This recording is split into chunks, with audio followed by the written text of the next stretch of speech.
A lot of companies use things like employee bonuses to reward, I guess, good performance, and that's a practice that we don't do. And part of that is that we believe that that's focusing people on individual contributions as opposed to working as a team.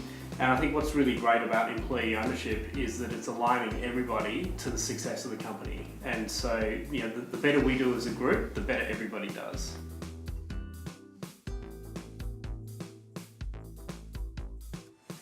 It's really nice to be in a position where it's no longer, when you're making decisions, the language is no longer, well, it's your company, what do you think? It's really everyone owns part of this company, and the decisions that we all make impact the outcome for the company. So I think maybe some little nuances around the way language is used has improved things. During that time, we've also grown quite a bit, and a big part of our job as founders has been to step backwards and be more enablers as opposed to driving things. And I think that has also had a big impact on allowing employees to feel like they have more control and more ownership over what is happening.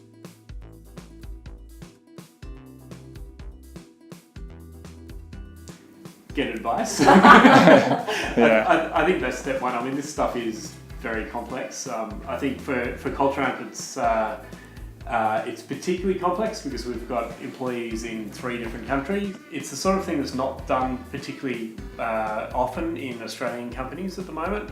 And so also with employees, a lot of the concepts around employee shares aren't well understood, and so we certainly found that it was a big education journey for us and for our employees in terms of what it meant and how the mechanics of it worked. And I think it's also been a challenge for when you're hiring and when you're talking to candidates and making offers, in being able to explain, well, what does the employee share option plan actually mean for them, and making it real for them. In some cases, we've not actually mentioned the employee share scheme as a part of the original pitch, and we've used it more as a way to keep employees as opposed to sort of getting them to come in the first place. I think it depends on the employee. So some employees that are more familiar with the process are a lot more interested to know, how that, what sort of ownership they would have, how many share options, and what the total pool is, and things like that. While others it's a lot less meaningful. So I think probably that we start with trying to get an understanding of how much that person knows about it and how much they care about it.